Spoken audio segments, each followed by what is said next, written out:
അസ്സലാമു അലൈക്കും വറഹ്മത്തുള്ളാഹി വബറകാതുഹു.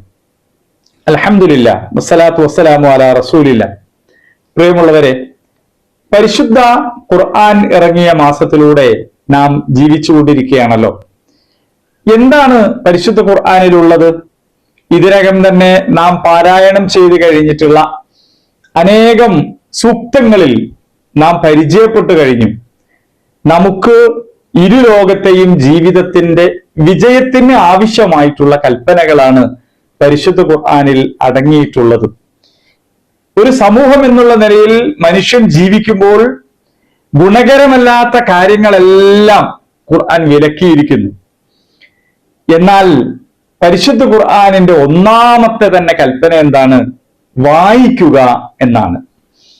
അറബിയിലുണ്ടായിരുന്ന സകലമാന തിന്മകളിൽ നിന്നും മനുഷ്യ സമൂഹത്തെ രക്ഷപ്പെടുത്തുന്നതിന് വേണ്ടി അങ്ങേറ്റം ആഗ്രഹിച്ച് പ്രാർത്ഥിച്ച് ജബലുന്നൂർ എന്ന് പറയുന്ന മലയുടെ മുകളിൽ കയറിയിരുന്ന മുഹമ്മദ് സല്ലല്ലാഹു അലൈഹി വസല്ലമയുടെ മുമ്പിൽ അള്ളാഹുവിന്റെ മലക്ക് ജിബ്രീൽ അലൈഹിസ്സലാം വന്നിട്ട് പറയുന്ന ആദ്യത്തെ വാക്ക് തന്നെ വായിക്കുക എന്നായിരുന്നല്ലോ. എനിക്ക് വായിക്കാൻ അറിയില്ല എന്ന് അപ്പോൾ മുഹമ്മദ് സല്ലല്ലാഹു അലൈഹി വസല്ലം മറുപടി പറഞ്ഞു.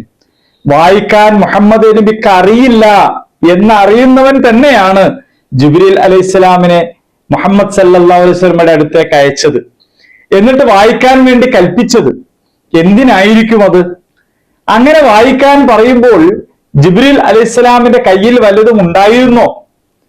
എന്തായിരിക്കും വായിക്കാൻ ആവശ്യപ്പെട്ടിട്ടുണ്ടാവുക? വായിക്കാൻ അറിയില്ല എന്ന് പറഞ്ഞപ്പോൾ വീണ്ടും വീണ്ടും വായിക്കാൻ പറഞ്ഞത് എന്തിനായിരിക്കും?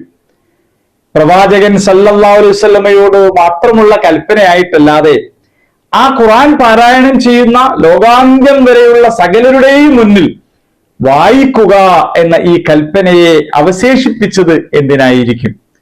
നമുക്ക് വേദഗ്രന്ഥത്തെ വായിക്കാം. ആ ഗ്രന്ഥത്തെ പരിചയപ്പെടുത്തി ജീവിത മാതൃക കാണിച്ചു തന്ന പ്രവാചകൻ സല്ലല്ലാഹു അലൈഹി വസല്ലമയെ വായിക്കാം. നമുക്ക് നമ്മുടെ ഈ പ്രപഞ്ചത്തെ വായിക്കാം. ഈ പ്രപഞ്ചത്തിൽ നമ്മുടെ ചുറ്റുപാടുകളിലുള്ള ആളുകളെയും സൃഷ്ടികളെയും നമുക്ക് വായിക്കാം. എന്നാൽ എല്ലാ വായനയും നമ്മെ സൃഷ്ടിച്ചവരായ രക്ഷിതാവിന്റെ നാമത്തിലാകുമ്പോഴാണ് ആ വായന നമ്മെ സന്മാർഗത്തിലേക്ക് കൊണ്ടെത്തിക്കുക. ആ അറിവ് നമ്മെ നന്മയിലേക്ക് കൊണ്ടെത്തിക്കുക. പ്രയോജനകരമായ അറിവും പ്രയോജനകരമല്ലാത്ത അറിവുമുണ്ട്.